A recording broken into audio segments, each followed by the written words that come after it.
So Hank Parker Sr. Parker. How long has it been since I seen you? Man, it's been forever. Yeah. Probably 20 years.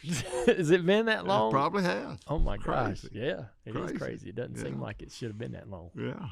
So, thanks for making some time for us. Oh, I'm excited. Coming today. You guys roasted me pretty good. That's my chance to get back. When? Yeah, oh, when Hank Jr. was here. You said, your dad was racing. What was he thinking? Well, I know it. Yeah. He's still wondering just I'm to go still ahead. wondering what were you doing. I'm gonna tell you. Why are you doing it? Yeah, I'm going to tell you what I was thinking. So, all right. I always kind of been fascinated with your life and your career, and this is a great opportunity for us to talk about it. When did you start fishing professionally?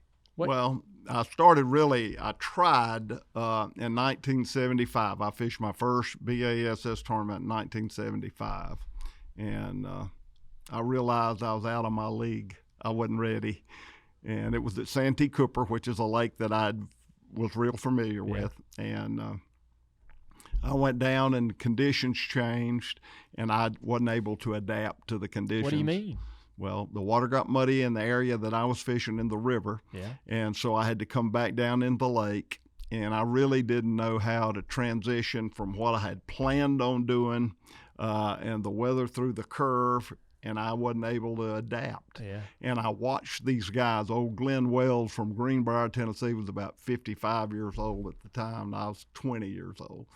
And I watched how he handled the situation. I drew him as a partner, and I realized I was not in his league. Yeah. I didn't know how to fish the lures that he fished. I didn't understand a lot. So I went home and tail between my legs and started practicing. I worked on Lake Wiley. I ran a marina on Lake Wiley. You did? Yeah. I worked for a guy named Mike Hovis who owned Seven Oaks Marina. Mm-hmm. And so I worked for him, and I would fish in the mornings, the days that I worked from noon till closing time, and then the times that I worked from morning till noon, then I fished in the afternoon. I fished every day. And I fished baits that I never fished before, and I learned how to adapt, and I learned how certain baits work that I didn't know before. Yeah. Then when I went back in 1976, I started. That's when my career really started. So why were you going to was it reasonable to think about making a living fishing competitively? I thought so. Yeah. At the time, it was a few guys doing it, but not a whole lot. Yeah. But Bill Dance was doing really well, and Roland Martin was doing well, and I just felt like that the door was open, and I was going to go for it. Yeah. Hey, you grew up on a lake. You grew up fishing, your family. What was your connection? You know, my dad he liked to fish with a fly rod, but I didn't. I just got fascinated the very first time I ever went to the lake. It just fascinated me. I just fell in love, and it was just watching a bobber go under. I mean, it was a thrill like driving into turn 2 in Atlanta. I mean, it was just crazy. So you grew up around this, and you worked at the marina. What was the commitment? What was the commitment like to go fishing? And were you in a relationship? Are you married yet? I did. I got married in 1973. Started fishing in 1976. So I had kids already. Oh yeah, yeah. Yeah. Okay. Yeah, because Hank Jr. was born in 74. Yeah. So, are you taking? Is this a financial risk? What if you don't? I borrowed $10,000 on a 90-day note at the Northwestern Bank in Maiden, North Carolina, and started fishing. And how'd that go? Well, there's no people, we'd be fishing a tournament and we'd be down there around bottom money. They'd pay like 40 places, so I'd be in like 38th place. And we'd be fishing in New York, and you have to cross Lake Ontario in 5-foot waves and risk your life. And the guy sitting around the campfire in the afternoon said, I'm not going to go across that lake for a 40th place check. What are you going to do? I said, I'm going. Yeah. Did you already? I got a banknote to pay. I'm going. So you already had a boat, I'm assuming, right? I did. So that $10,000 loan, it was basically to enter into tournaments? That's right. Is that the gist of what your spending is? Yeah, that's right. And you're trying to make it back. Paying entry fees and all the expenses, Yeah. Yeah. Yeah, you gotta be able to make that money back then. So you got to make that note payment. did you make it? Oh yeah, You made there's it? no motivator like poverty. I mean, it will get you on your toes. Fair enough. Yeah, so it was really good for me. That I was in a good position. You know, Kenny Schrader said one time, and your dad was in that same league. You didn't really sit down and plan out a financial plan on what I'm going to achieve. Mm-hmm. You would have paid to race. Dale Oh, Senior, yeah. If NASCAR say, okay, I'm gonna let you boys come race, but you're gonna have to come up $15,000. They'd have figured out a way to come up with it. Yeah. So it wasn't some master plan. Dale Earnhardt never sat down and thought, one day I'm going to be a multi-millionaire as a race car driver. Yeah. And Dale Earnhardt thought, how am I going to get that next set of tires? That's right. You know, that was the whole deal. And so are you basically doing this out of pure love for you were thinking, man, I'm going to be able to make a living doing the one thing that makes me the happiest. Yeah, that's exactly. That was my whole goal in life. I love to fish. I'm going to make it happen, and we'll see where it goes. You know, financially, I never dreamt the sport would grow like it grew, and that the money would be available that's available. Yeah. And it just was way better than I ever dreamt. But so talk about that. How big was the Bass organization and the tournaments? How big were they when you started? How much did it change? You know, it's really crazy. And I'm thinking the first year your dad won the championship, I won the Bassmaster Classic. I think 79 maybe. Yeah, and 80. I had more notoriety than he did. Yeah. I mean, really and truly, I had him as a guest on the show to promote the fact that he's a NASCAR champion. Yeah. And so it's amazing when you put the two sports together. Fishing has grown immensely, but not in the league with what NASCAR did. Between 79 and 99, NASCAR just exploded. It did. So how good were you out of the gate? Like you're saying 76 was your first full effort at. I won the championship in National Bass my first year. Really? And so all right, so you talk about, not being good enough at 20 years old, not knowing what you need to know. You go back home and you study and you learn everything you need to learn. And then how do you come in and just rock? How do you come in and just beat all those other guys so quickly? A year later, right? It's a mindset, and I just prepared, and I had a lot of confidence. Yeah. And I never worried. Everybody talks about when you walk in a room and you look around and there's Bill Dance and there's Billy Westmoreland and there's all these legends of the sport, and you're going to draw, and there you are from North Carolina and these people from all over the country, and they've had all this success. How intimidating is that? That never intimidated me. Really? Never intimidated me at all. I got to catch the most fish, and I'm not worried. And people, the difference between NASCAR and pro football. Football, you got an opponent, and I know a lot of organizations, ESPN, they want to make it like it's a battle between Ernie Irwin and Dale Earnhardt, or the Intimidator against Rusty Wallace, or whomever. You really race a racetrack.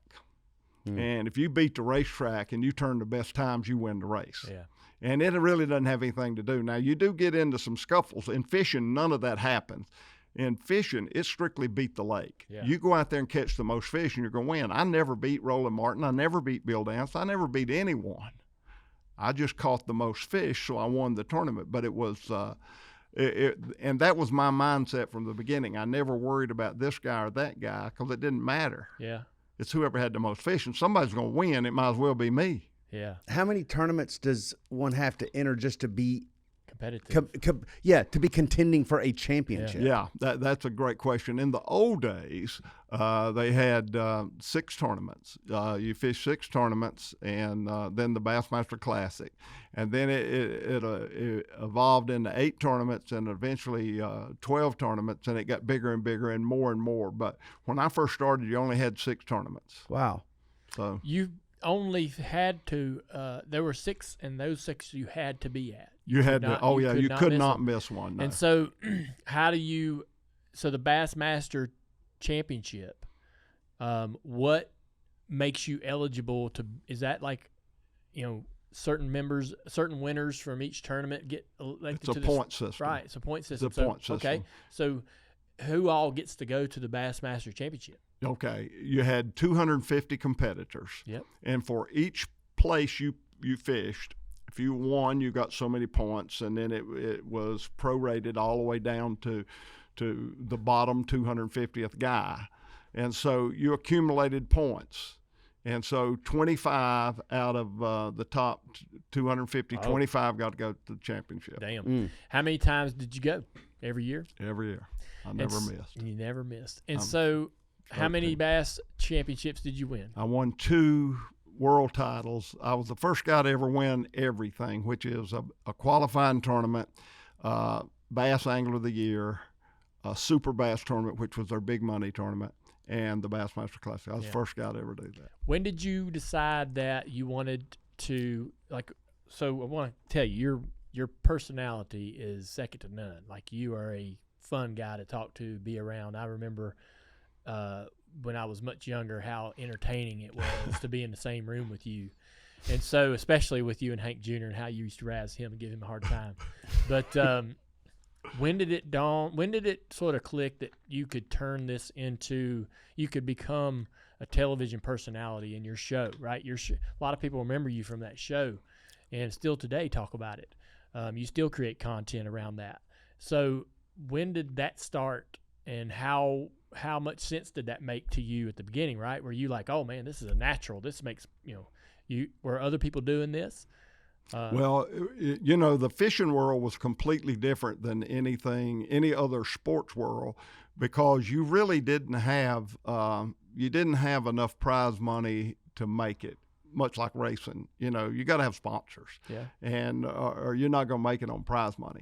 So, in 1979, I won the Bassmaster Classic. I had no earthly idea what that meant. It was $25,000 first place. $25,000 was a lot of money in 1979, especially to me.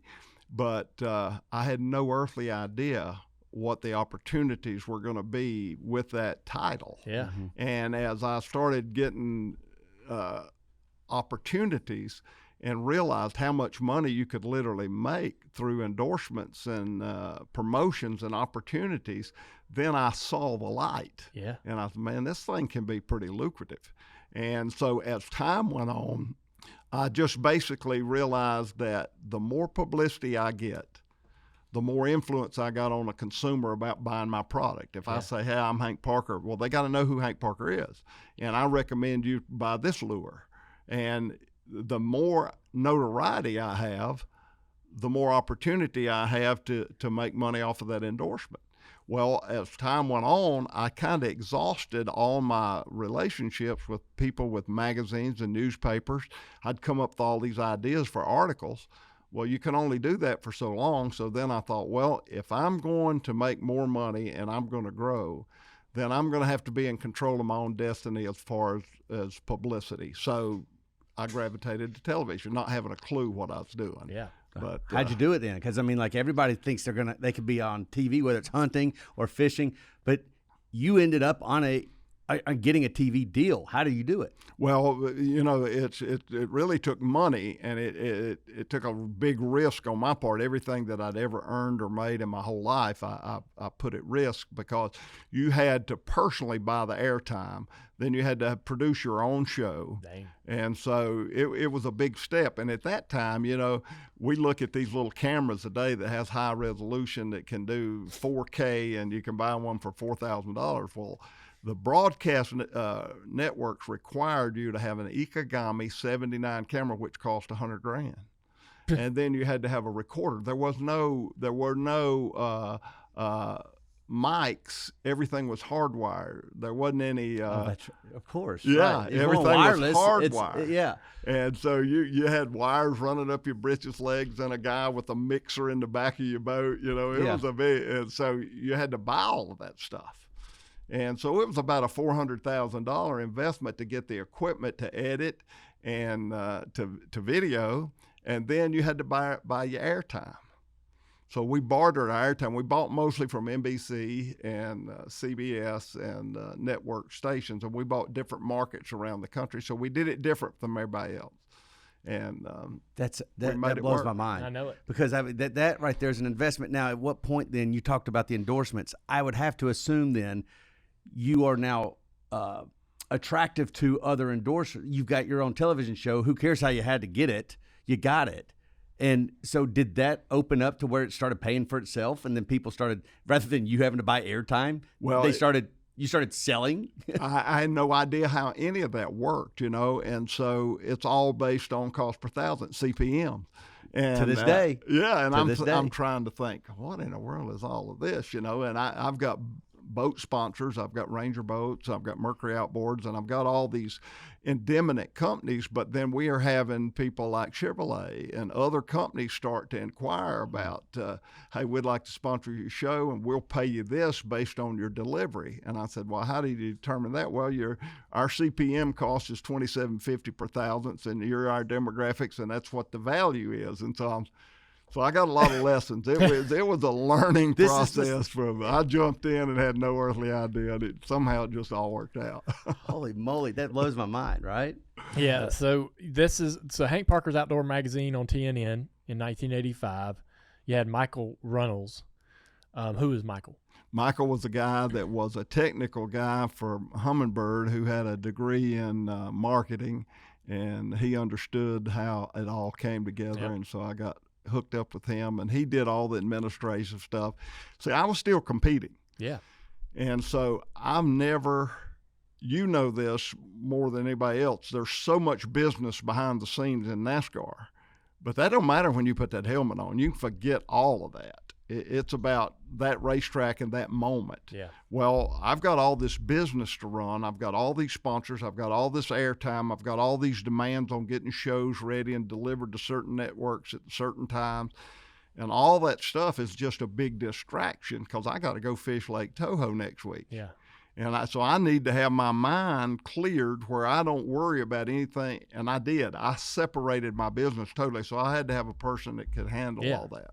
So your show was famous for having a lot of celebrities that were not in the fishing world, right? And so who were some of the, I guess, Dad was probably a blast, but who were some of the celebrities that you would have on there that maybe had no idea what they were doing?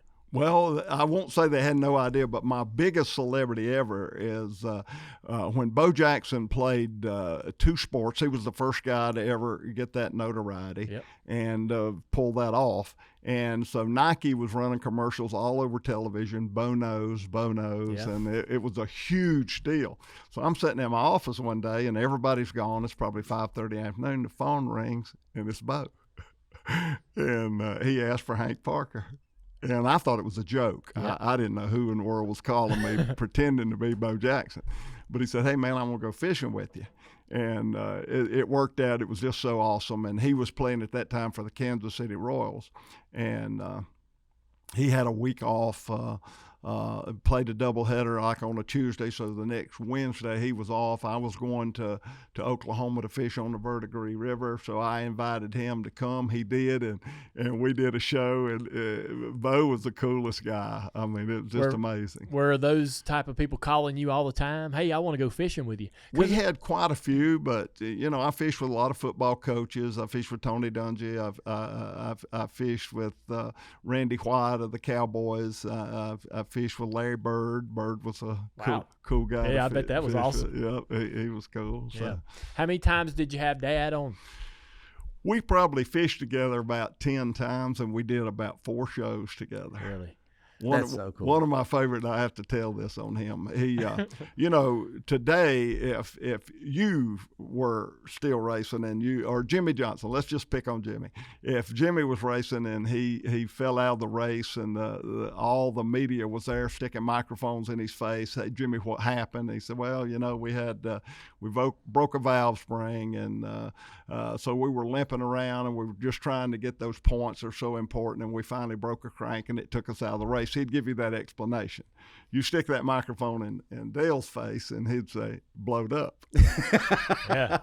And he'd look at you like he had 2 heads. Yeah. Like, what do you mean, what happened? We were just talking about that, how he would do. You could tell when he was pissed, but he'd just say 2 words. Oh, yeah. He's going to tell you right quick.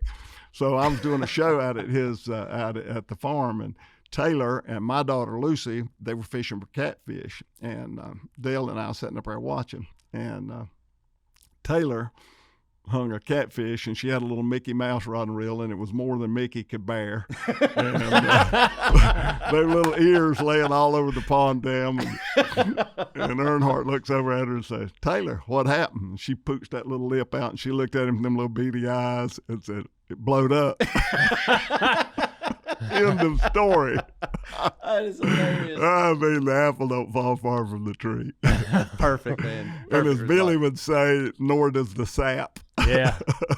So you and Dad had a really good friendship. Oh, it was awesome. How did y'all meet?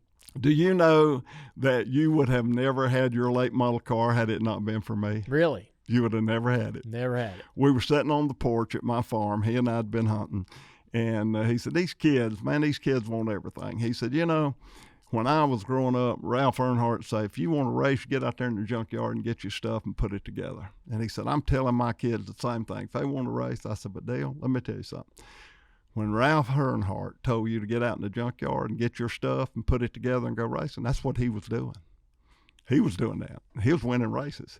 He wasn't driving for Richard Childers flying on the King Air and had a whole stable full of race cars. Yeah. And I said, it reminds me of a guy that grew up poor. He's a farmer, and he brings his little boy in the store, and he buys himself a Pepsi, and he don't buy one for that little boy. He sits over and drinks that Pepsi, and that little boy just looks at him and lusting after that Pepsi, but he don't buy him one. Yeah. I said, that's what you're doing to your kids. I said, you got to. And boy, he looked at me, and for 10 solid minutes, he never said a word. It seemed like 2 hours. Yeah. But for 10 minutes, he never said a word. Next thing I know, he bought them all cars, fell around holler, and you were the beneficiary of a little talk we had on the porch at the farm in South Carolina. That's hilarious. Holy crap, man. That is so good. What a great analogy, by the way. I know it's true. Just dangling it in front of the kids, right? Just there. Well, he bought them the cars, and from what he told me, he said, now you're on your own. You tear them up, you got to fix them. Yeah, that was true. He did that, right? So when did you and him become friends? He was racing dirt at Metrolina. Daggum, way back there. Yep, and Donnie Reeves. Yep. And everybody said, you know, he likes to hunt. You need to hook up with him and take him hunting. Well, he was hunting at a place in Chester, South Carolina. And I hunted with an old guy named Franco Hill, who was a nut. Made the movie Stroker Ace. He was Dad Siegler in Stroker Ace. Yeah. And Franco was just a comedian. Made jewelry out of quail droppings. Yes, you know? I remember that. Oh, we told that story when Hank Jr. was here. Yes. Yeah. So Dale, I got him to go down to Franco's. That's where you killed your first deer, by the way, on Franco's property. Mm-hmm. And so he started hunting with me. And I'm going to tell you something about Dale Earnhardt Sr. that a lot of people didn't know. He was as good an outdoorsman as there was in the world. He was as good a deer hunter, the best tracker I've ever seen. I'm 70 years old now. I've hunted with thousands of people. I've tracked deer with hundreds of people, and no one could track a deer like Dale Earnhardt. No one. What do you mean by that? He could see the little bitty speck of blood. He had an instinct for where that deer went, and he could just stay in one position, never go out in front and get ahead of himself and rustle up the leaves. He would stay back, and he'd get really aggravated. If anybody knows anything about Dale Earnhardt, he ran everything. Yeah, he was in charge. He was in charge. Yeah. So you follow him. Don't you get out in front of him. But he was patient, and you'd think he wouldn't be. Yeah. Of anybody, the first time I ever took him hunting, he stayed in a tree all day long. I know it.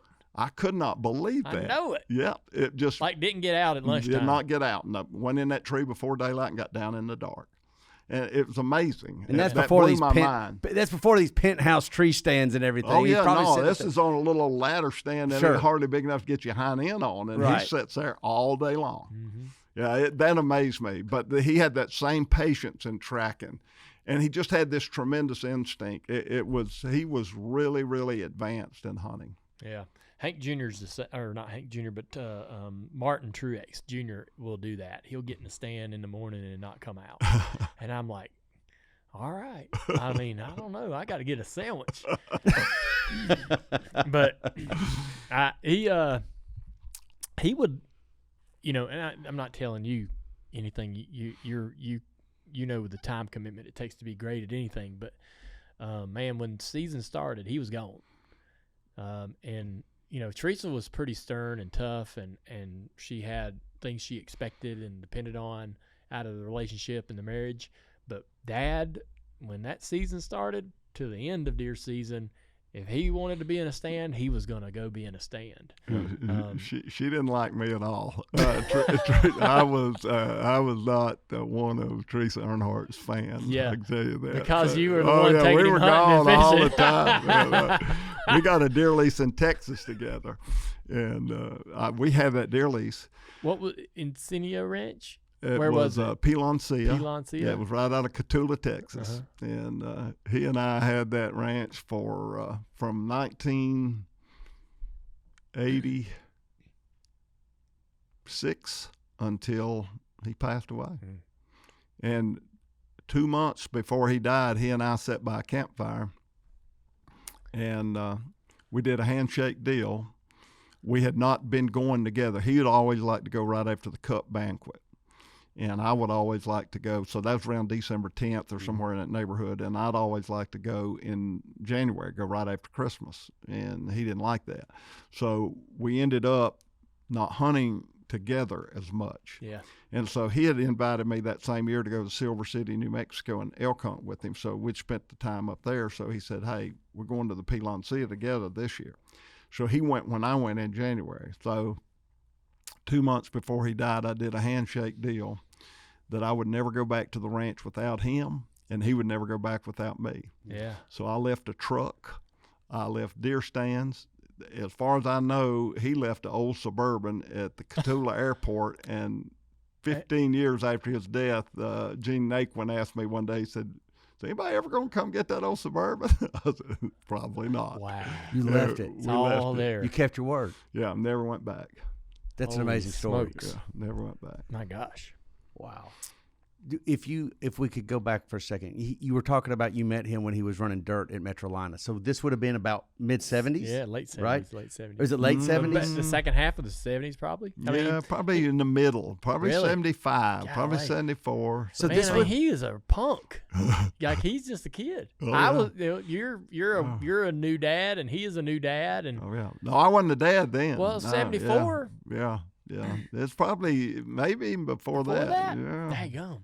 He was young. Yeah. So you were just Yeah. How And do his dad was amazing. I mean, your grandpa was quite the Ralph. driver, and so You everybody remember Ralph? followed You him. knew him? I didn't remember him well. I did not know him. I just knew him on the track. Yeah. You know, I watched him. I saw him race at Greenville and Pickens, and So you're going to races back then? oh yeah, I love You were a racing. race Oh fan. yeah, I was a big Kelly Yarborough fan. Really? Oh yeah, Okay. my dad loved racing. We listened to it on the radio all the time. Okay. You know, and I was just a big, basically, I was a Junior Johnson fan first. You know, he ran number 3. Yeah. And then Originally. yeah, originally Holly Farm Chickens. That was my driver, man. And then Kelly Yarborough came along, and then Big E. I guess the reason I ask is it's pretty fascinating. They met and became friends before either of them were Big. famous or successful. And then how cool would it have been for you to watch him become a NASCAR champion, and then and vice versa, you become a Bassmaster champion, right? Yeah, You become a world champion, and that had to be like amazing for each of you to watch each other's progression. We never even thought about it. Really. That's amazing. You know, that was never discussed. Yeah. When he won his first championship, he bought Neil Bonnet a 742 Remington shotgun rifle with a Weaver scope on it, and he thought that was a big deal, man. That was a big deal. Yeah. Like I've hit the big time now. I can buy a brand new rifle with a scope. Wow. So go ahead, Dale. Well, so one of the things I wanted to ask you about is you won the World Championship in 1989 and then retire. You're 37 years old. You know, I don't know about the fishing world, but I do know about the racing world, and driver retirement is it's a really particular moment, right? And a driver doesn't want to retire when he feels like he's got a little left in the tank, right? You want to get it all out. Rusty Wallace talks about it today. He's like, man, I might have just done it a little too soon. I wished I'd have done it a different way. And I wonder, like, that competitive atmosphere. I know that you had lucrative things going on. I know you talk about it. Your calendar day was slam full of responsibilities, but you did have to walk away from that competition and that draw of trying to be the best, right? You did that at 37 years old, on top of the world. Why? Hank Jr. and Billy and Ben had started racing go-karts, and I got them into that. Yep. And we had a little track at the house, and we absolutely loved it. And so every weekend, Hank Jr. would say, "Dad, can we go racing this weekend? Can we go to the go-kart track?" "No, son, I'm not going to be here. I'm not going to be here." "Dad, I on and on and on. And it was the hardest thing that I ever did, is walk out of my house and get in my car and drive to the airport or hook up to my boat and go to a lake, knowing that I had little boys that couldn't do what they wanted to do because their dad wasn't home." Yeah.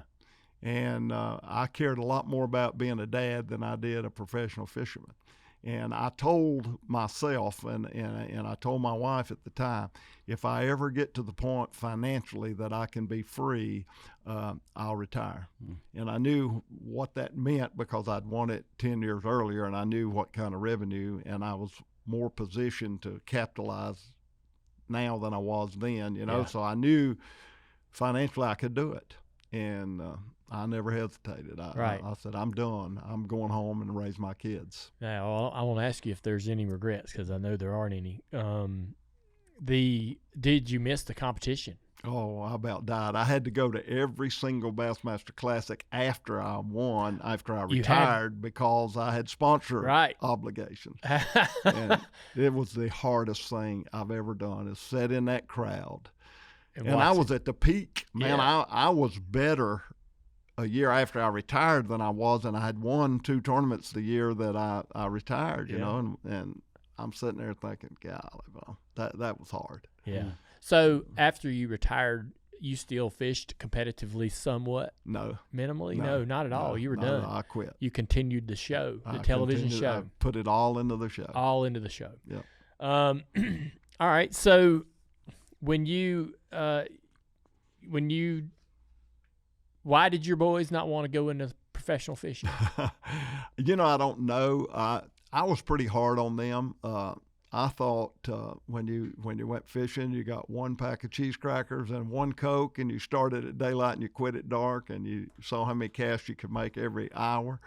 And so when I took them when we was kids, I probably burned them out really bad. Starved them too. Starved them to death. Yeah, they didn't die of dehydration. Dad, I'm hungry. I didn't really know how to separate that. I'm a better grandpa. I can promise you that. I wasn't real good then. Yeah. So they didn't want any part of it. That's what you're saying. And why? So is that maybe why racing seemed to be more interesting to them? Is because you all would be gaining the experience together, right? You weren't an expert in in racing, right? So was that maybe why that was a better experience for them, to be racing and you helping them get involved? I think anybody that is aggressive in nature that gets in a race car of any kind is going to get hooked on it. It is an adrenaline rush like nothing else that I've ever done. I've done a lot of things, and I've had some exciting moments. But there is nothing like driving a race car. Right. It is the most adrenaline fix that there is. And so it's extremely addictive. And my kids are just like, I think you take any kid in the world, and if they've got a competitive nature and they're aggressive, and you put them in a race car, and that's going to be their ambition for life. I'm going to be a race car driver. When did you drive a race car for the first time? Oh, man. Well, we started in go-karts, and that was probably... And you ran? Yeah, I ran. I raced go-karts. Yeah, I raced go-karts. And where? How old were you? I was probably 33, 34. Yeah. Yeah.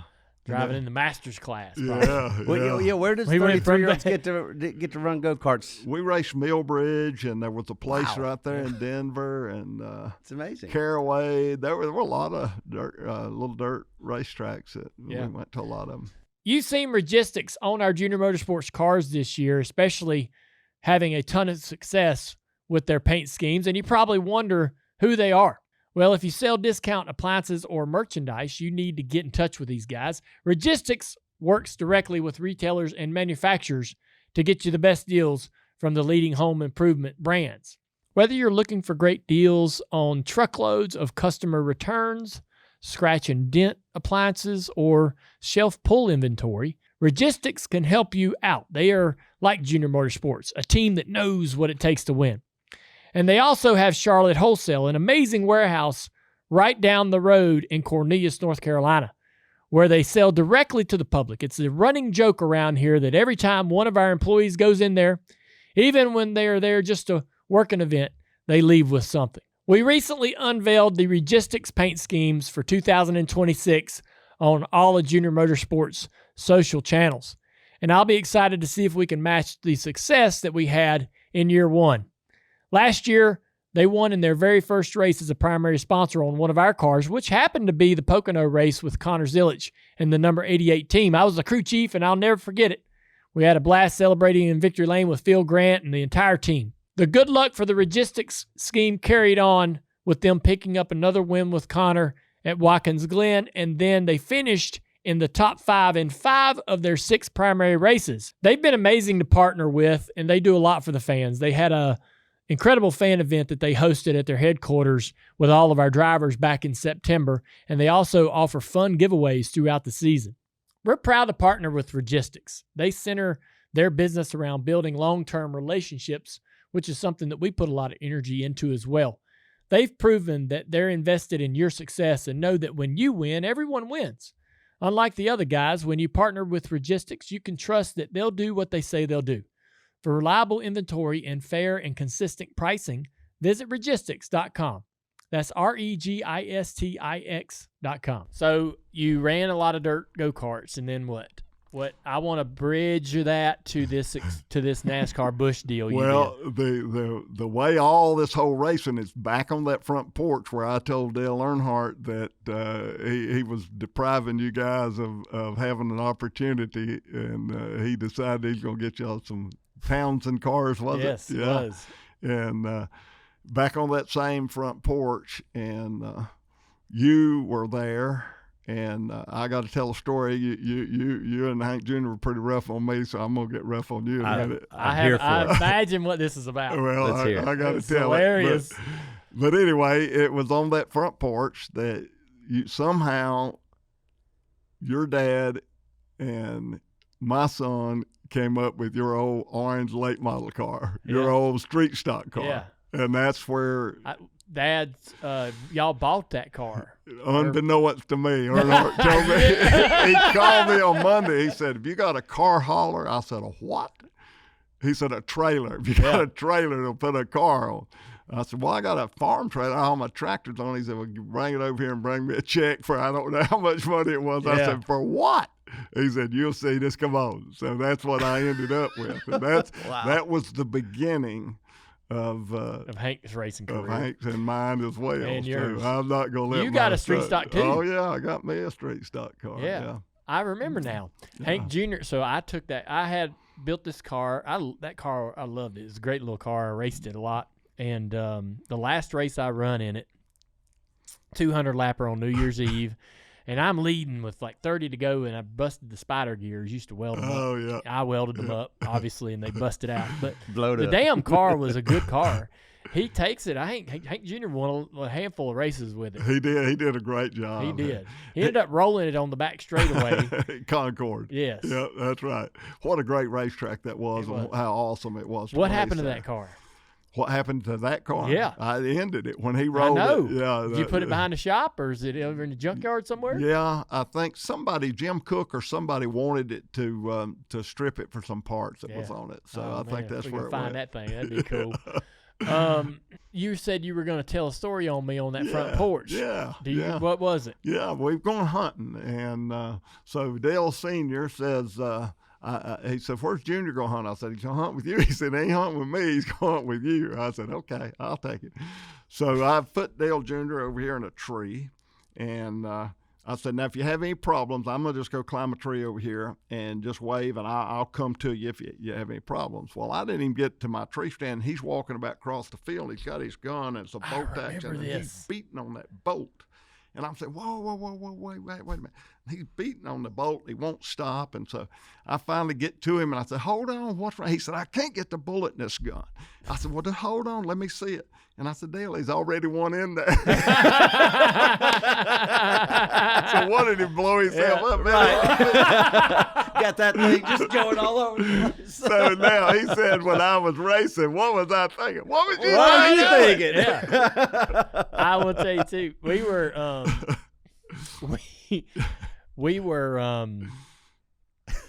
we were out on the front porch of that hunting property, and y'all were inside, and me and Hank Jr. sitting out there, and somehow or another I'd got a hold of a box of matches.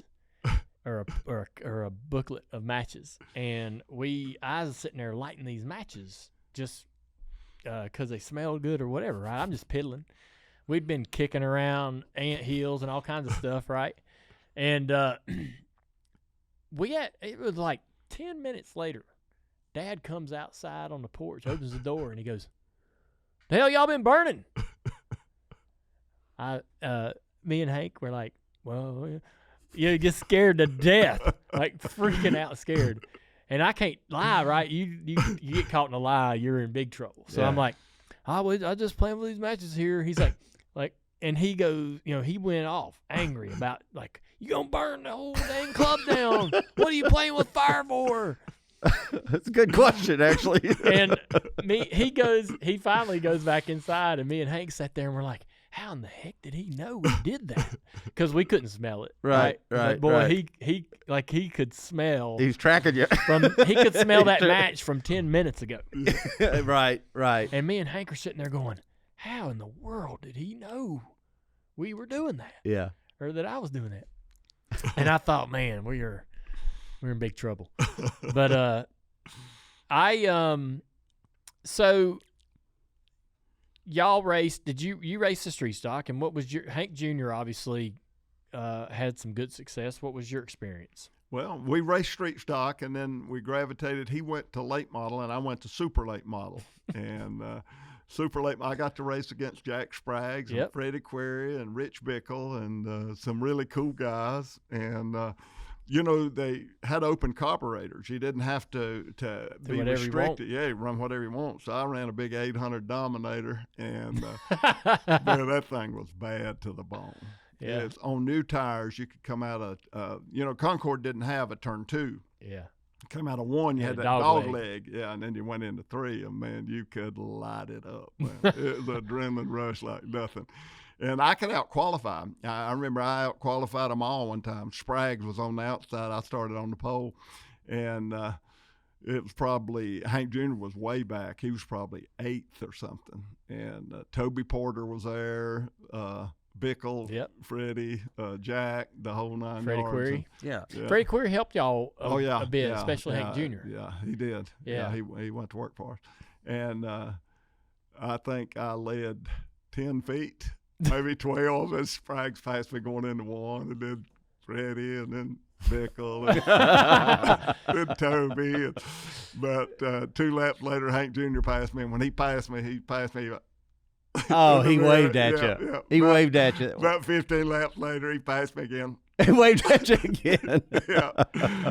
Man, he waved at me about 6 times. Oh, wow. 200 laps. Yeah, it wasn't good. It wasn't good. It wasn't good at all.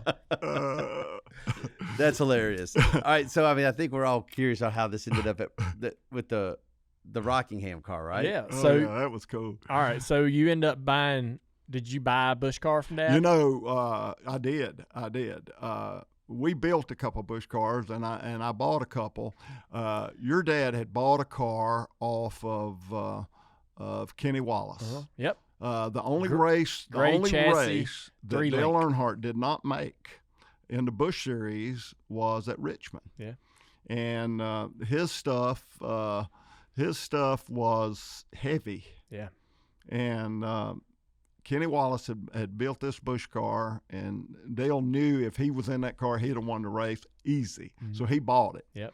And I wanted it really bad. Yep. So I don't know what I paid for it. It was way too much, but I ended up with it. And it was really a cool car, and it was like a 3/4 drop. You know, everybody's running a drop snouter straight, and it was like a 3/4 drop.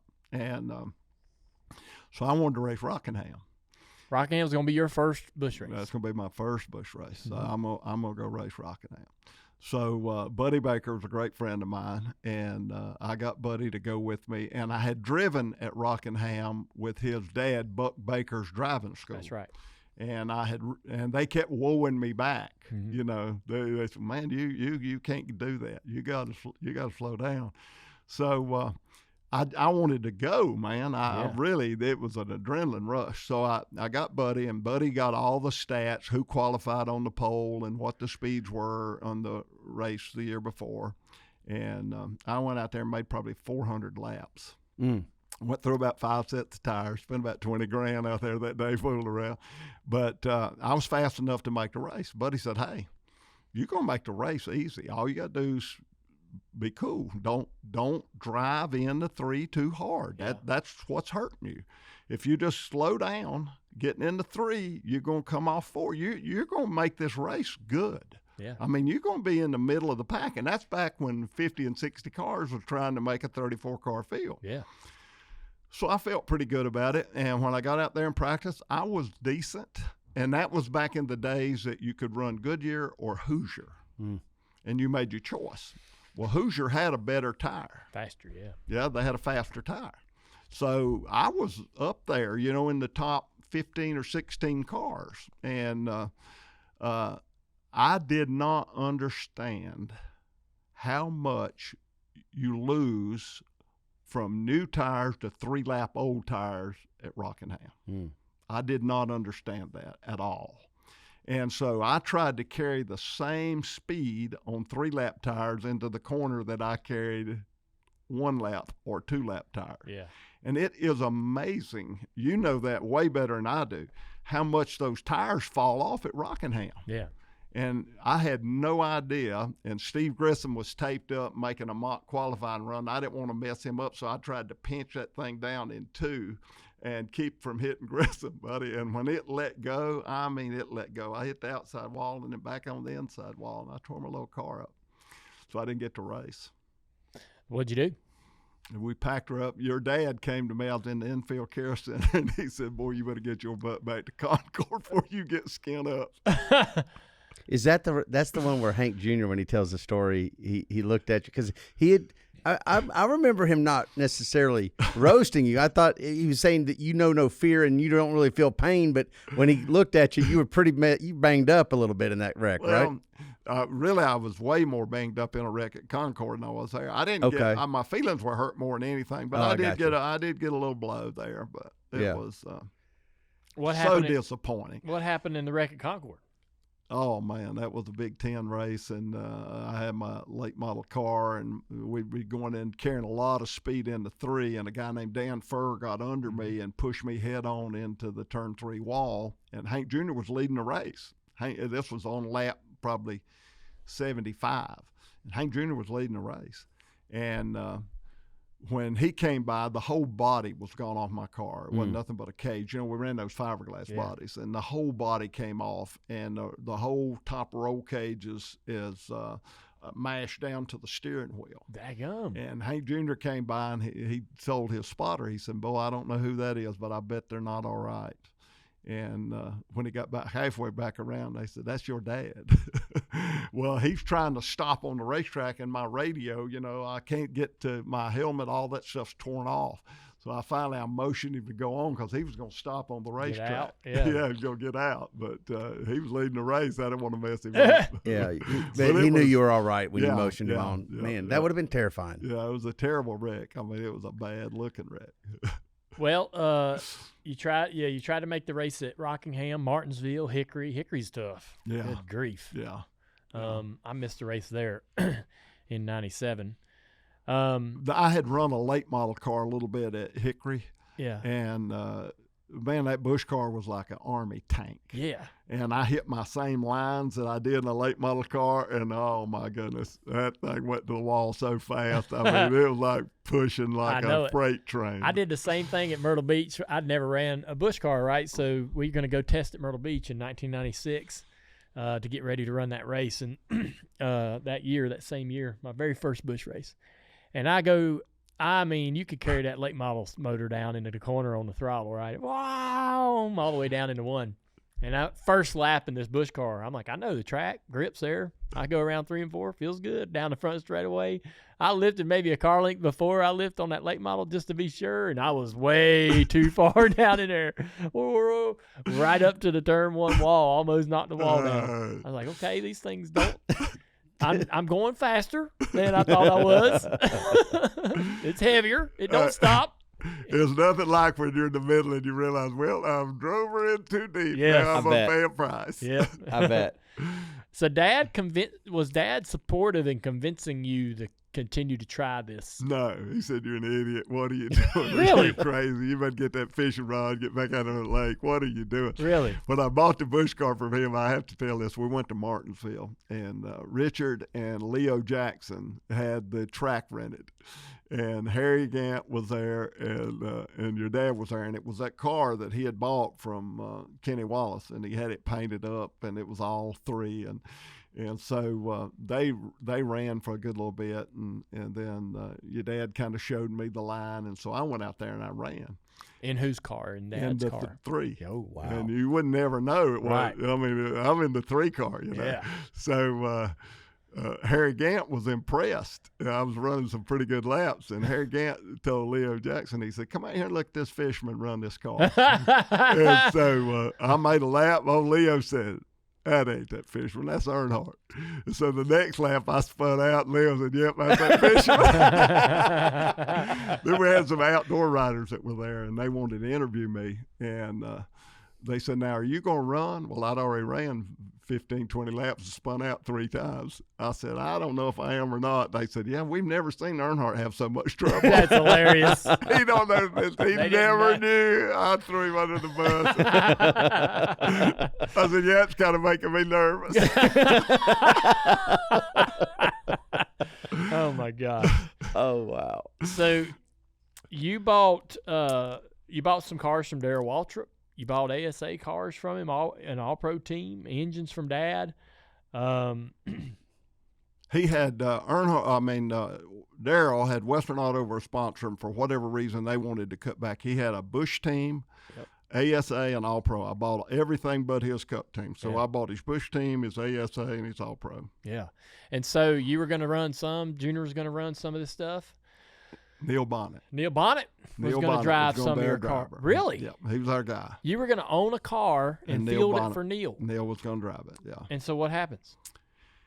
We got everything ready and go down to Daytona, and he's driving James Finch's car. And you had all your stuff there that weekend to go and run the Xfinity race. Damn, I did not know that. Yeah. And so Neil lost his life. And so the very next year, we set the rest of that year out. We didn't do anything. Didn't do nothing. And next year I put David Bonnet because that was Neil's dream. Yeah. And so that was my obligation to Neil. If he would run our car, help us get some sponsors, that he could share, he and David. Yes. And then I was going to groom Hank Jr. I wanted to run a few races, but I was going to groom Hank Jr. And you had Neil as a mentor, how awesome that was going to be. Yeah. And we had a great plan, and it all went away. I had no idea.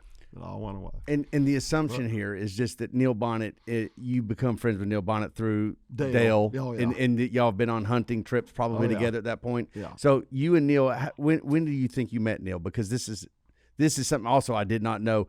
You set it out because that's family that you just lost, right? Oh yeah. That was devastating. That was, you think of Neil Bonnet, bigger than life. What a fun-loving guy, And he had had a wreck 3 years before and had some reservations about getting back in a car.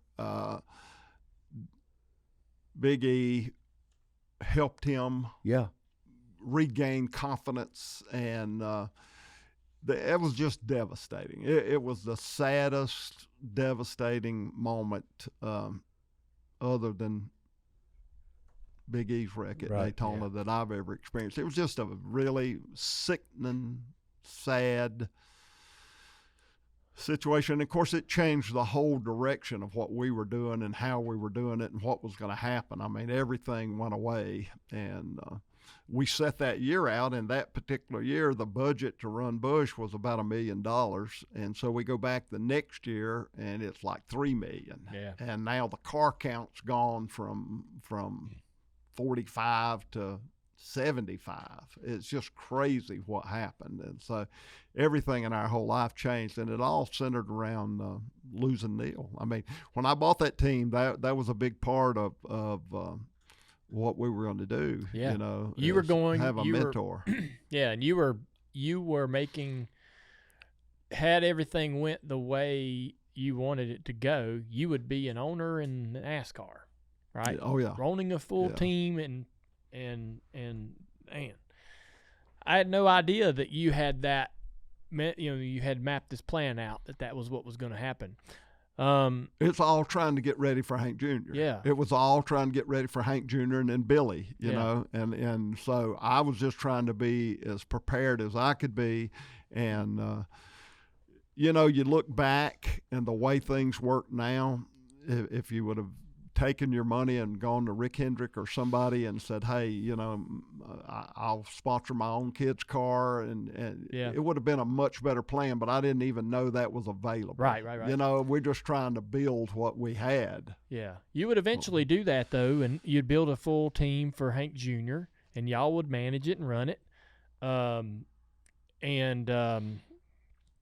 I'll say this. So Hank Jr. was really talented. He was. You know, he took that street stock car that I couldn't win with and won races with it. He took his own, you know, all pro cars and won massive races. Knew everything about them, worked on them. I'd go in and talk to him about bleeders, or you could run bleeders on his cars, and the things that he would tell me, I mean, you knew immediately, like, this guy's he's touching every part of this car. He knows everything about it. I know you had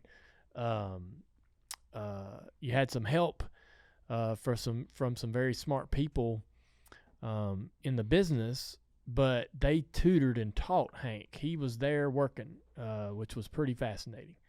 He gets into the Xfinity series driving that yellow 53. I know he had a couple other opportunities, but that was y'all's deal, y'all's cars.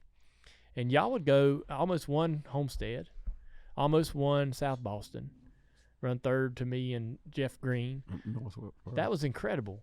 I had so much fun racing and him leading, and us running together in 98 and 99 a little bit. You know, I think, when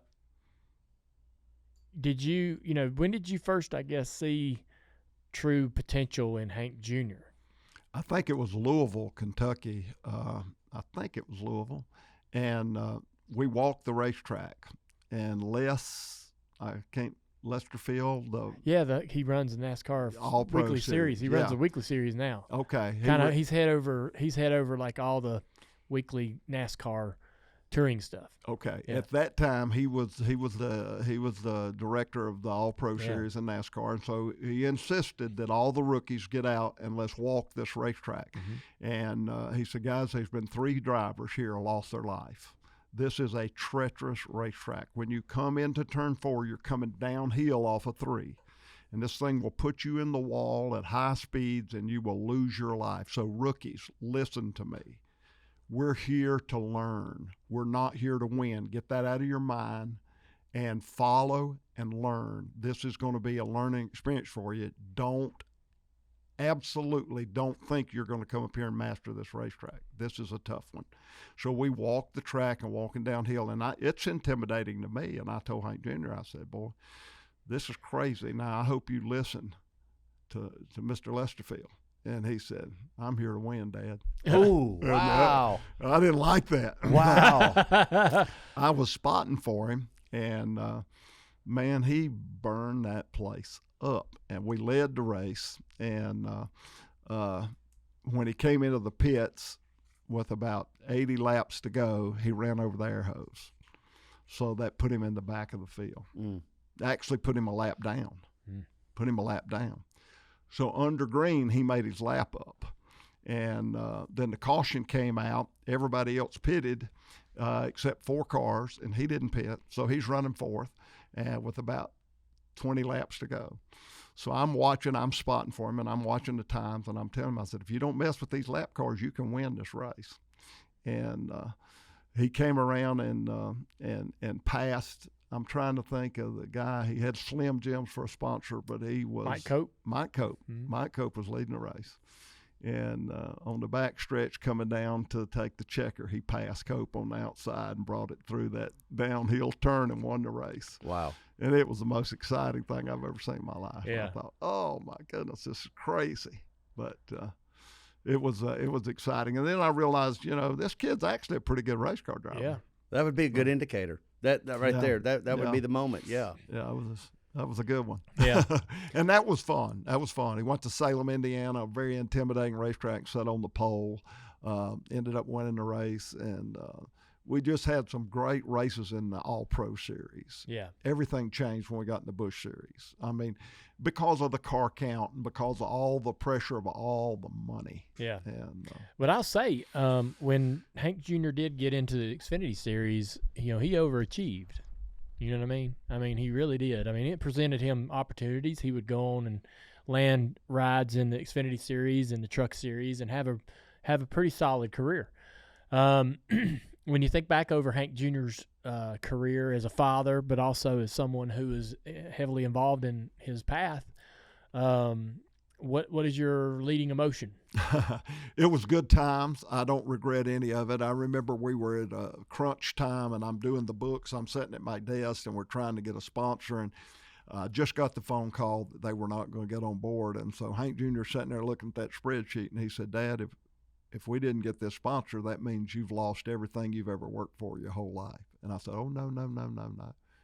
He said, you got more money? I said, no, it doesn't mean I've lost everything I've worked for. It means I've spent everything I've worked for. There's a big difference.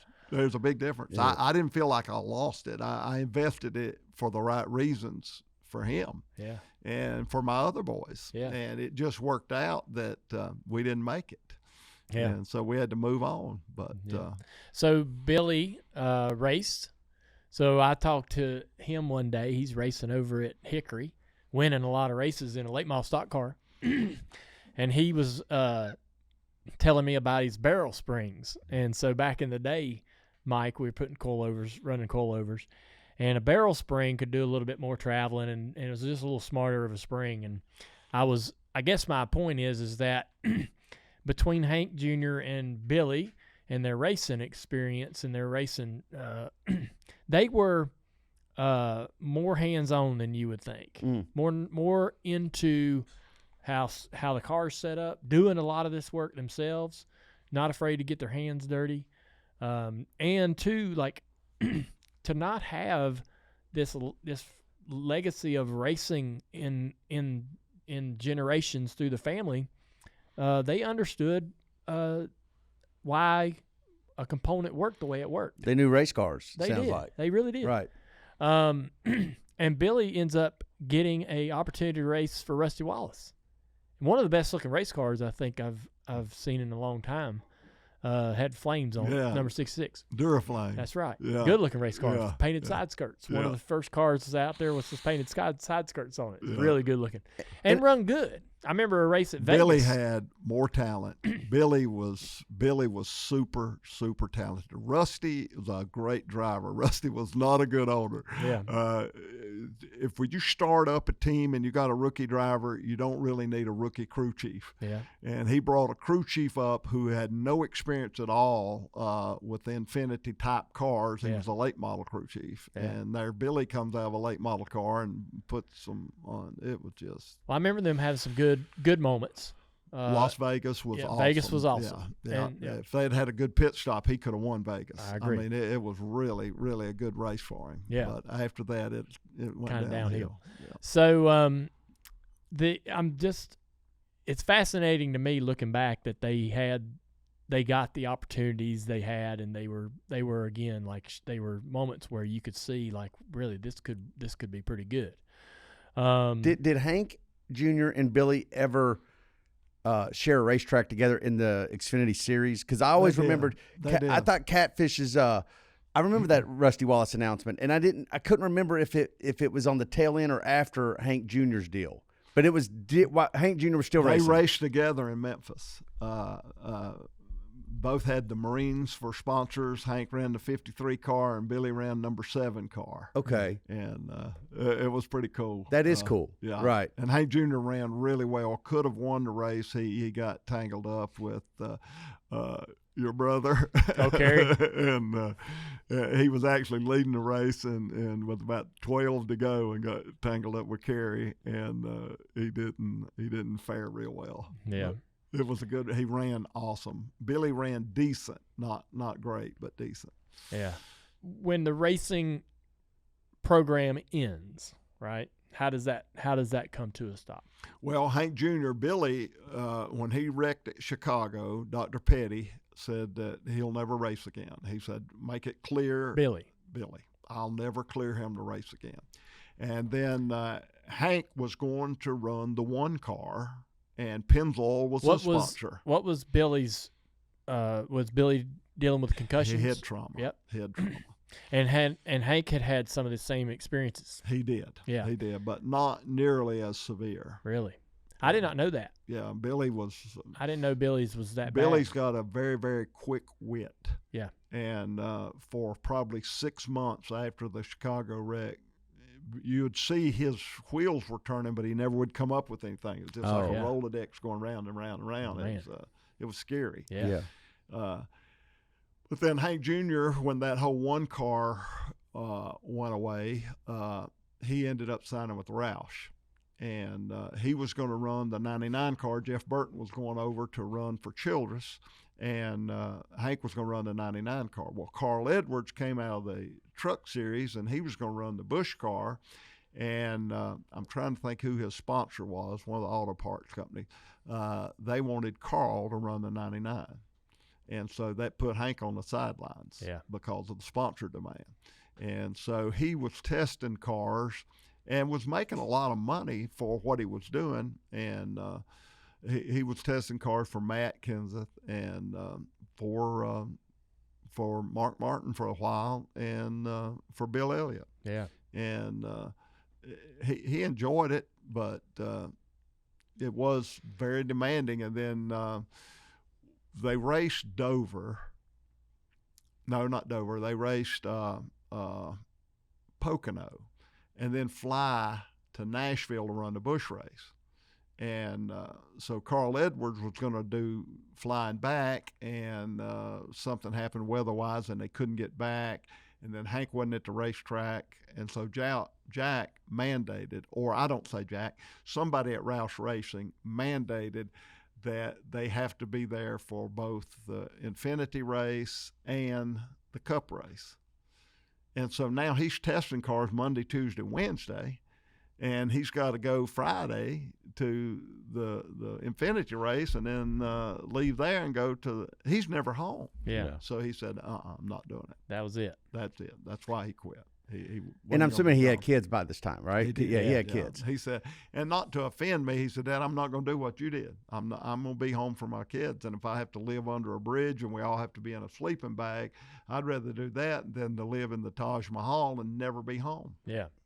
So after when you walk away from motorsports and this plan to become an owner and all of that, where do you go? I continue to do what I've been doing. I'm fishing. And then Hank Jr. and Billy, they want to start a hunting show. They don't want to fish. They want to hunt. So we started a hunting show, and we did that for 16 years. Yeah. It was a great hunting show, by the way. It was. I love this is where I remember Catfish being, as the race car driver, but I didn't get to know Billy until the hunting show. Yeah. Like, and the dynamics between the three of y'all are fantastic. He's a nut, man. He is a nut.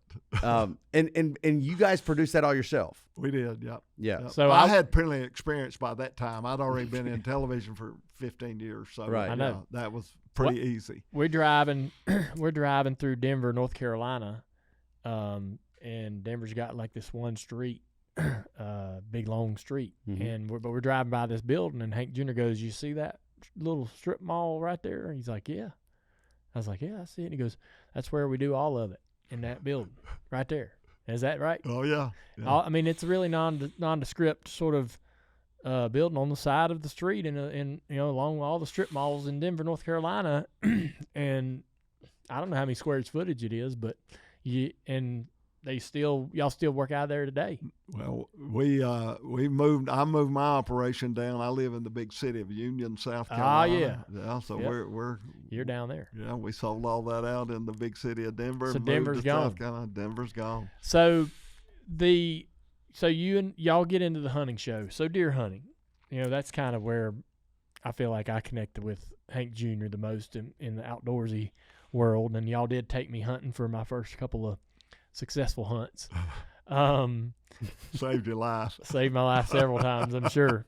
And by the way, not to interrupt you, but like probably the funniest thing that's ever been said on this show was when you and Hank Jr. were talking about the were y'all were hunting quail or something? Where you Shot the yes. feather. Oh my God! I over laughed Daddy's so hard at that story. That is one of the classic moments where you shot that thing and just rained feathers all over your dad. I heard that story from both Hank Jr. and Big E. So I was a little bit. I would love to hear Dad's side of it. I was annoyed because we going hunting. Dad's like, hey, it's a Remington deal. I had to go. He had to go. It wasn't like it was a son, I'm gonna take you hunting. It was a sponsor deal. But when we get there and we're splitting up, they're gonna break us into two halves. There's about 8 of us, I guess. We're gonna go 4 per field. He's like, you're going to go with the sponsors. You're going to go with this guy in a suit. And I'm going to go with Hank. And I'm like, what the hell is this? I wasn't too happy, right? And so we were all hunting 2 different spots. And then eventually kind of came together to go, oh, okay, how'd y'all do? And it's right in the middle we're having that sort of conversation. One of them took off, and I was like, and Dad's like, I thought you were supposed to shoot it. I was trying to beat Dad to I thought you were supposed to shoot it. Yeah. And I'm like, I'm gonna be the one that kills this one.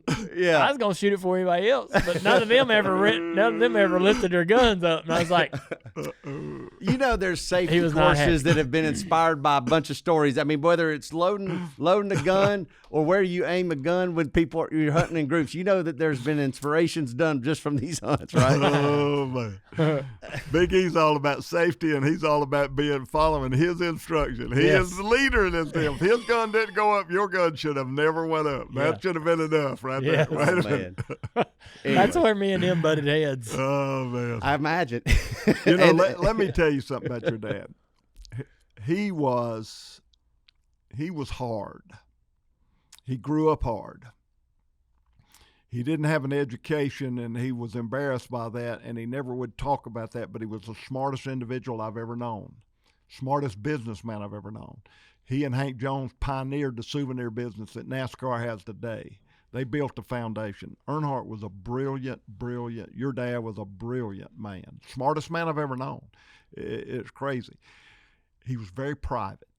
Very, very private. It was a rare occasion that he would open up and you really see who he is. He got the intimidator because he was an introvert. He was never comfortable carrying on a conversation for a long period of time. And so he got some bad raps about being short with his temper and his demeanor, but it was undeserving. People didn't know him. He opened up to me at my farm one day. Just he and I, we'd been hunting all day long, and I'd talked to Hank Jr. on the phone. That's back in the hardline days. We had no cell phone, and I talked to Hank Jr. on the phone, and when I got off the phone, your dad looked at me and he said, I don't know how to love my kid like you love your kid. And I said, well, we're different, Dale. We're different. You love him just as much as I love Hank Jr. You just don't know how to express it. And he said, well, I'm in broken marriages and I'm not married to the mom, and it's hard. I said, you just have to let go. You are who you are, and I know how much you love your kids. You just have a hard time expressing it. And he never was able to express to you how much he loved you. He never was able. And you always felt like he loved you when you won and he didn't when you didn't win. Right. And I could tell that. And I've always wanted somehow to get you and just grab hold of your shoulders and tell you how hurt he was that he did not know how to express his love to you. And he teared up. And for Big E, the intimidator, just he and I sitting in the living room, to share that with me showed me how tight we were at heart as friends. Yeah. But it also showed me a side of him that was sad, because he really wanted to have the same relationship that I'm outgoing, I'm free to talk, and I'm not intimidated to say I love you. All that didn't fit his demeanor, but it was in his heart. And he expressed to me that day, he said, I don't know how to love my kids like you love your kids. I said, oh, you love them just as much, you just don't know how to express it. Dang. And that was heartfelt. I'd have loved to have heard that story a long time ago. he loved you. Let me tell you, we were in a tent in New Mexico, in Silver City, New Mexico. And we talking racing, talking about Hank Jr.'s opportunities. You were running the Bud car. And he looked at me and he said, that's the dumbest thing I ever did in my life, is getting that boy that Bud sponsor. He said, I should have went with Burger King. He said, that has not been good for him. Oh, man. That's not been good for him. I said, well, it looks to me like he's doing pretty good. He said, that ain't what I'm talking about. That ain't what I'm talking about. He said, I don't have him in the environment I'd like to have him in. Dang. That was your dad. Yeah. And he had a heart, and Yeah. he loved his kids. He just didn't know how to express it. Wow. I've watched a couple of your videos, something you did, I guess, in the last couple of years, where you genuinely have thought about Dad. And I knew y'all were close. I knew y'all were so similar, even just your looks when you stood next to each other. It was interesting how comparable y'all were. Your sons born 2 days apart, and both juniors, and I felt a real instant connection to Hank Jr.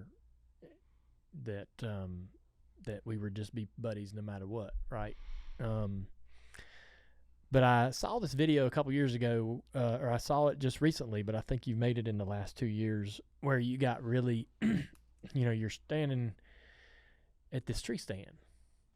That was Dad's favorite stand, and you're talking about how that you had no one ever had hunted that since, right? And that stand's been there. And there was I knew y'all were close. I knew y'all were. I knew y'all had conversations. I knew that you knew Dad and had moments with him that not many people would be able to experience. He would open up to you and literally count on one hand the other people he would ever have those type of conversations with. And so it's really fun to hear some of those conversations. I'd ask, there's a million things I'd ask him if I could. But this is as good as it gets for me these days, is to hear from people like you. But listening to you talk about that tree stand and how much you love Dad and how important he was to you, even all these years later, you still remember the value in that relationship y'all had. It's as valuable to you today as it was when it was here. We tend to forget. When you get older, you realize how important people are in your life, and all the trophies they tarnish, the money's gone. And what you have is way more valuable than the trophies or the money, is the memories of the people that you encountered. And your dad impacted my life in such a big way. He was bigger than life as a personality, but as a real person that a lot of people never knew. I knew a lot about him that a lot of people never, ever knew. And he was a cool guy. He was a cool guy. Yeah. And he was different than what people perceive him to be, because his reputation was so powerful and so big that you tend to overlook who the guy was that was in that uniform. Yeah. And he was a different guy than what a lot of people. And to me, the most important thing in life is Jesus Christ. That is by far the most important thing. Your dad was an intimidator in a lot of ways. And I've talked to him and shared my testimony and my relationship with Jesus. But I never really buttonholed him. I'd ask him from time to time. And the last trip we made together, Donnie Reeves was with us, and his diabetes, he's a diabetic, his medicine was on the wing of your dad's airplane, and his Bible. And so I was getting in the plane. He said, "Watch out, don't kick that. That's precious." I said, "What's precious, the Bible or the medicine?" And he looked at me and he said, "Both." And I got on the airplane. And so Dennis Fisher, who he brought over from California, built our engines, and I'm not long after your dad died.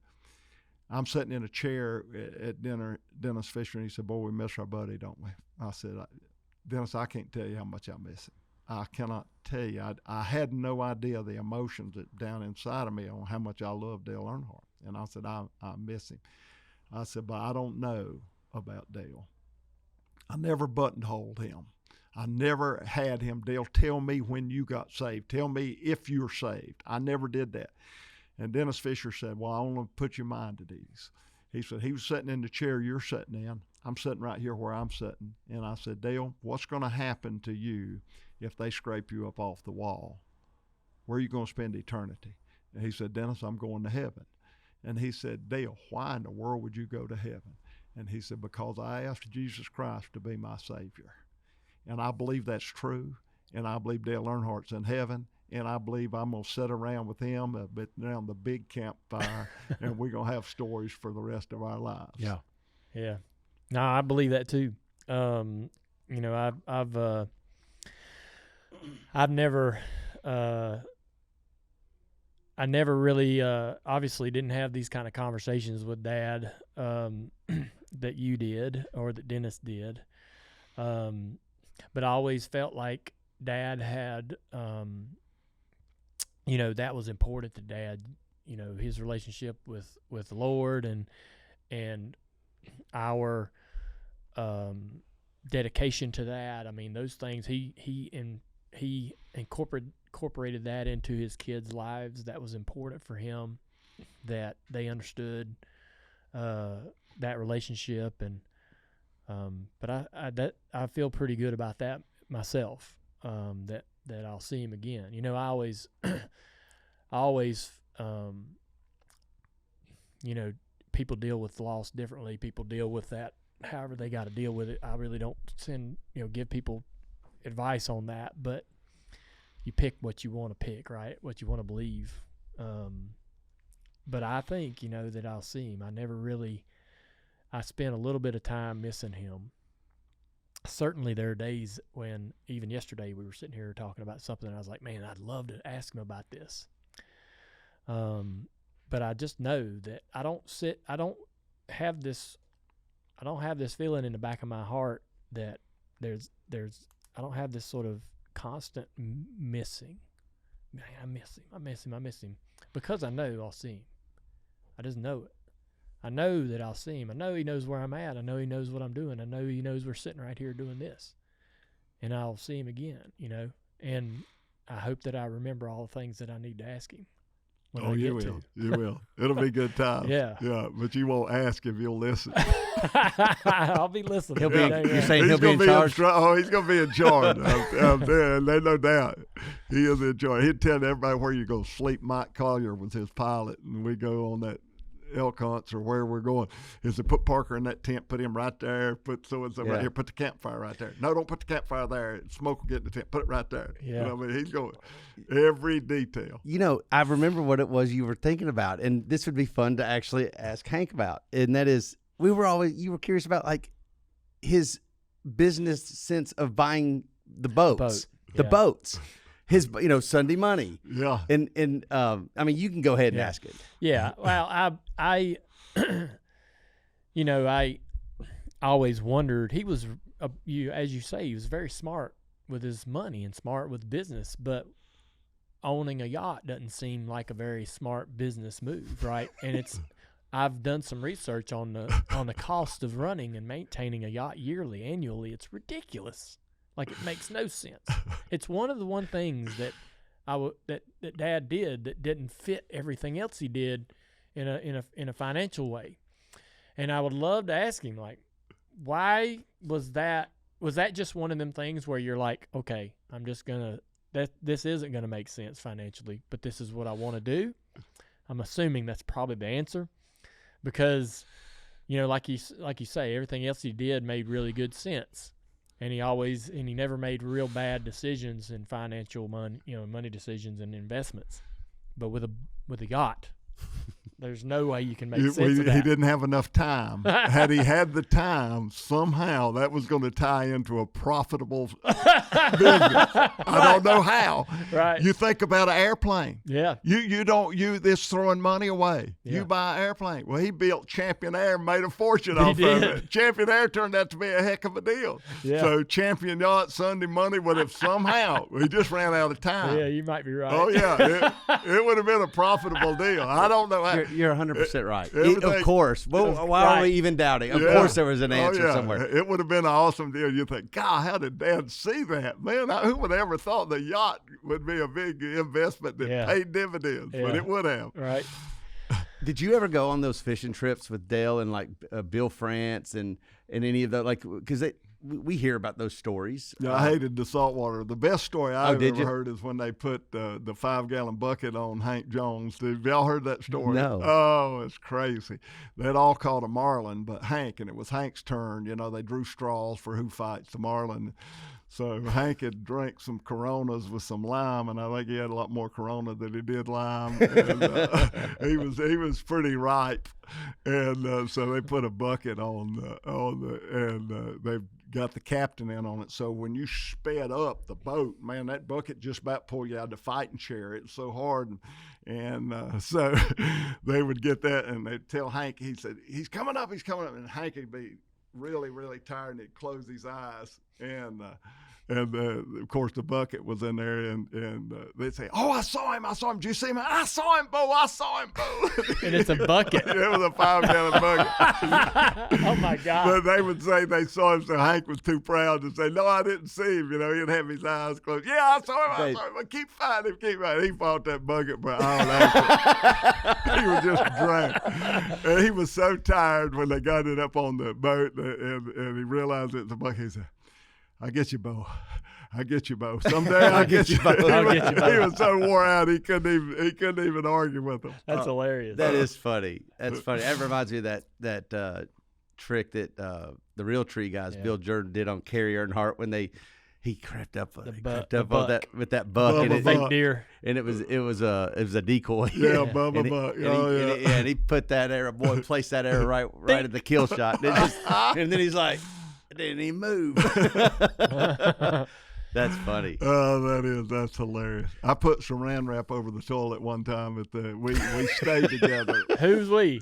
Your dad and I. Oh. We stayed in the lower house. When we had the Piloncilla, there was an upper house, and Richard and Tommy Teague and Mike and maybe 2 or 3 other guys would stay in the upper house, and your dad and I would stay in the lower house. It was kind of by ourselves, and the bathroom light was a red light, and so you could just see the outline of the toilet. So I went in there. When he went to sleep, I stretched saran wrap over it.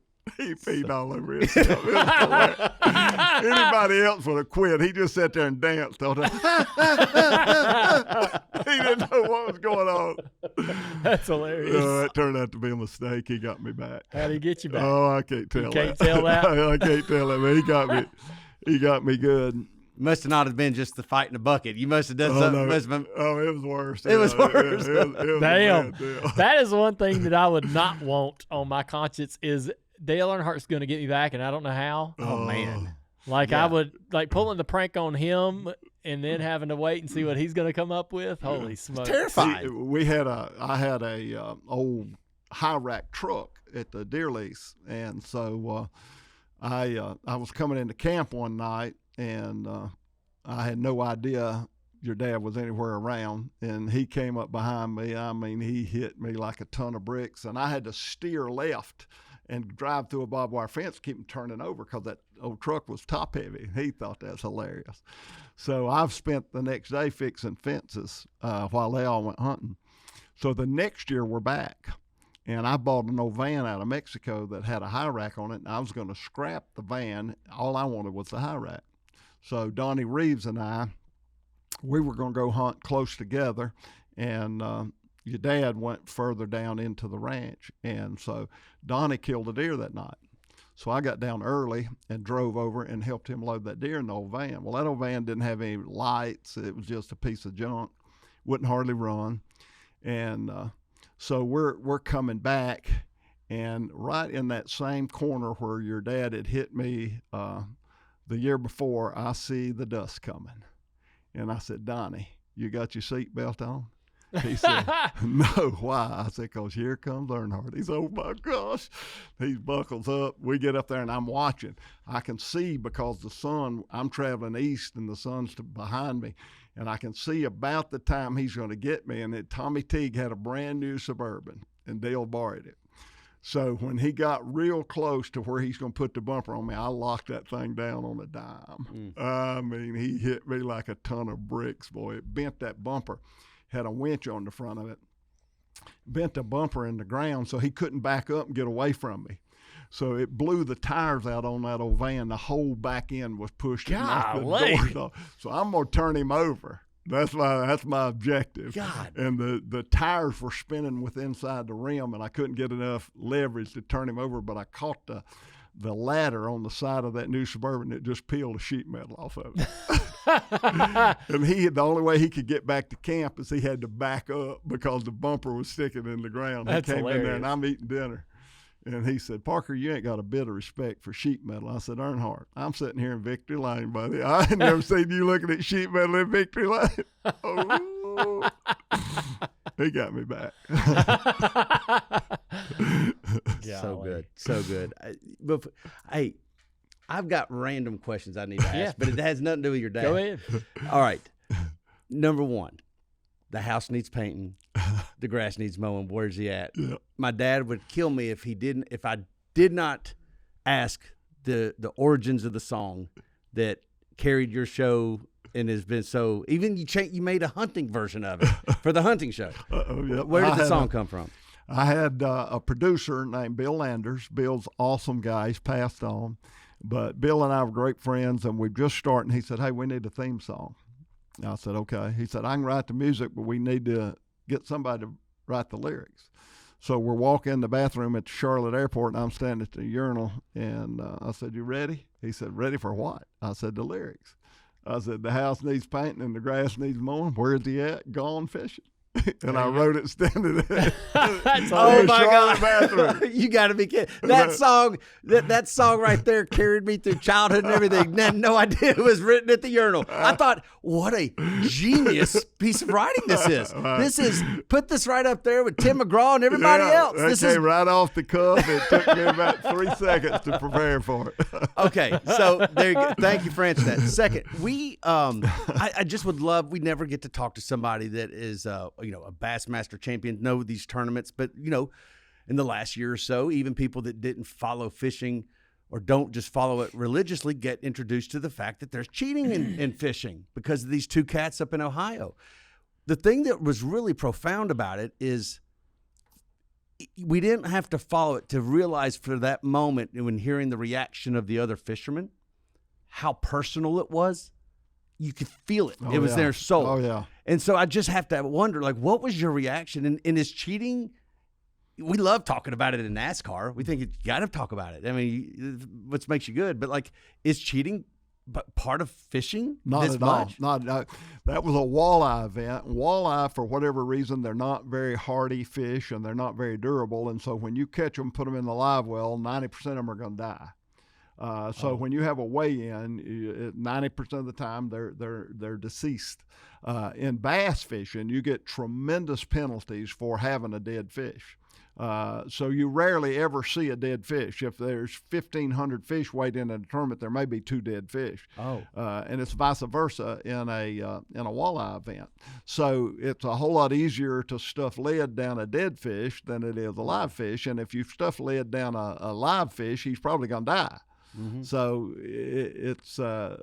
you're really under scrutiny when you bring in a dead fish. I mean, they're going to feel that fish. They're going to examine that fish. They may even x-ray that fish. It's going to be a lot of scrutiny, especially if it's a big fish or has a lot of weight to it. Yeah. So, and the rules were with Ray Scott, the founder of Bass, 1 violation and you're out forever. Oh. You are gone. And no grace. No grace. You're gone. Good, right? One rule violation. Now, running a no wake sign, that would be a little bit different. A minor infraction that could occur that wasn't a thought that I'm going to cheat. Yeah. But if you put together a plan, okay, I'm going to manipulate this thing and I'm going to intentionally cheat, you're out forever. Mm. Okay, interesting. All right, last question I have for you is that I remember back again when Hank Jr. was here and when he was talking about how, it's like, I don't know if you know my dad, but he ain't afraid of anything. And so he would talk about how you would have a rag that, like when you guys were, when the bell sounded on it to start a fishing tournament, that however fast that boat can go, you will run it that fast and more, and that you would bite on a rag to keep from biting your tongue, I guess, or whatever. Is that true? The rag story where we fished in the St. Lawrence Seaway, and we took off out of Clayton, New York, and I went into Lake Ontario, and you cross Lake Ontario, and you get in 6-foot waves. I mean, and we're in a 18-foot bass boat, and you can't see anything but water. And sometimes when they fall off of those waves, I mean, it is like falling off of a building. Pow, pow. Yep. So I fished in the Black River on the other side of Lake Ontario, and now I got to come back for the weigh-in, and I had a partner. And so I pulled to the mouth of the Black River to go out into Lake Ontario, and a few of the other competitors were just there. If you don't go by boat, you don't get to weigh in, so you're disqualified. Okay. You've got to go back. So I had a couple of the competitors come up to me and pull up in their boat, and they said, "What are you doing?" I said, "I'm going to the weigh-in." They said, "You won't make it. We've already been out there. It is horrible. You will not make it." And I'm telling them to shut up. I got a partner sitting over here who's petrified, you know. And so I said, "We're okay." I said, "Okay, guys, that's all right." I said, "I'm going to the weigh-in." And finally, Ken Cook, one of my buddies who's passed on, Ken said, "If you go across that lake, you're going to die." And I looked at him, I said, "Ken, I'd rather die trying than I had forfeit." And so I handed my partner a washcloth, and I said, "Stick this in your mouth." And he said, "What's that for?" I said, "It'll keep knocking your teeth out when we fall off these waves." Yeah. So that's why the washcloth, you put it in your mouth, and when you fall down off those waves, you won't knock your teeth out. So that's amazing. We made it. Was it close? It was scary, man. Scary? There was times I would have probably bailed out. I mean, it was really, really scary. And so when we got back to the river, I was soaking wet. I tore my depth finders off the boat from all the pounding. Troll motor was ripped off. And we got back into the river where we were safe. And I said, "That's about as scared as I've ever been in my life." He said, "Oh, it's the scariest moment of my life." I said, "When we crossed that point there at Reed Bay, that's when it was the scariest." He said, "No, the scariest was the look on your face when you told that man you'd rather die." He said, "Because I didn't feel that way." I wasn't ready. What a great story. Oh, wow. What a pleasure. So, Hank, what are you up to these days? We're still doing fishing television. Got a YouTube show. Yep. And we're trying to branch out more into social media. It's the whole television world right now is a moving target. Where it's going to land, how it's all going to work out, you know. I'm looking at NASCAR over there on 105 on USA. I'm looking at streaming this, streaming that, and cable networks are dying, and it is just an amazing time that has me scrambling. So I don't really know what the future holds. You know, people say, well, why don't you just retire? Well, I'm kind of like Roger Miller, you know, the old country music singer. Roger Miller retired. And they asked him, they said, Roger, why'd you retire? And he said, well, I made enough money to last me the rest of my life, providing I buy nothing big and die by Friday. So I need to keep working, and I got to figure out how to do that, because it is crazy times. We've committed for one more year of linear television. So where we go after that, I'm not sure. Yeah, not sure. The what are the big outdoor channels? What do you think that their move is?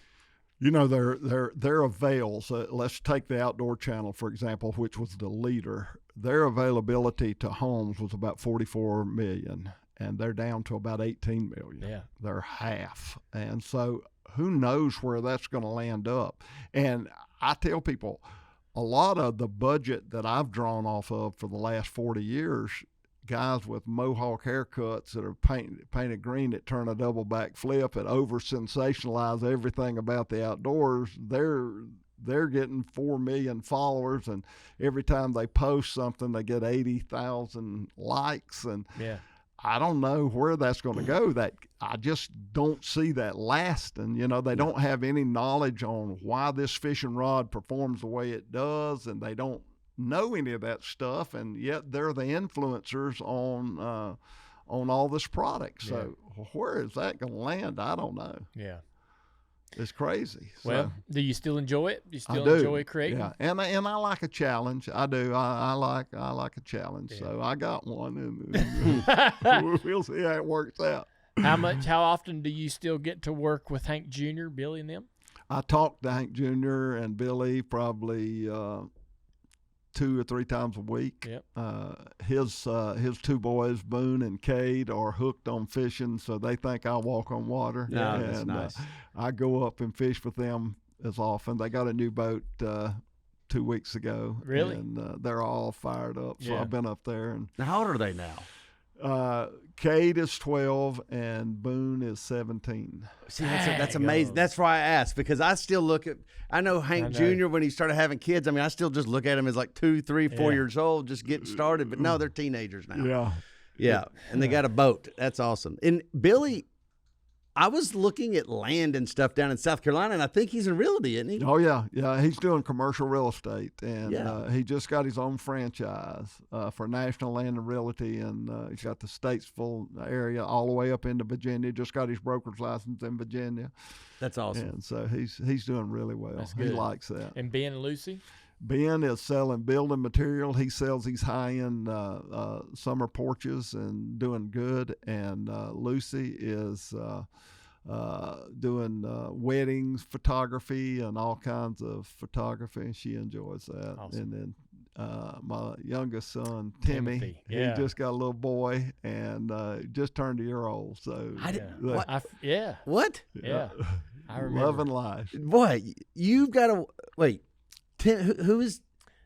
Timmy Timmy is is my one- youngest, Yeah. and he was the You got a most 1-year-old. mild-mannered kid I had, and he ended up fighting MMA. Right. How long did that happen? Oh, I don't know how it happened. I How went long to did he do it? one for about 3 years, Yeah. 4 years. Yeah. Wow. Jeffrey got in one of them matches one time, and I'm like, what? Are you thinking? Yeah. It is the craziest thing. I went to one. Yeah. As the Well, his most dad did go brutal thing. race in the Busch Series at Rockingham. So after being a Bass Masters champion, decided to go racing. Oh, that would have So, been a good race. I think you set a pretty good example for them to just anything goes, right? Whatever you want to do in life. That's right. I wish I could deny it, but I guess Can't. I can't. No. These stories. No, he's right If about you that. can dream it. Right. You know, Forrest Wood used to say, and Forrest Wood's the founder of Ranger Boats, and Forrest Wood was my hero. Forrest used to say, and he and your dad were great friends. Forrest used to say, it's no use to dream if you're not going to work. Yeah. And it's no use to work if you're not going to dream. And I you hear put you. those together, so, hey, Yeah. go for it, man. If you want to work at it, Dream on. That's right. That's good advice. Well, Hank, thanks for coming today. Good to see you, This has my been a buddy. heck of a conversation. Yeah. Everything I hoped it'd be. Your dad would be so proud of you. Well, I appreciate you saying that, and I believe I can take that to the bank coming from you, buddy. Yes, sir. All right. Hank Parker Sr. on the Dale Jr. Download.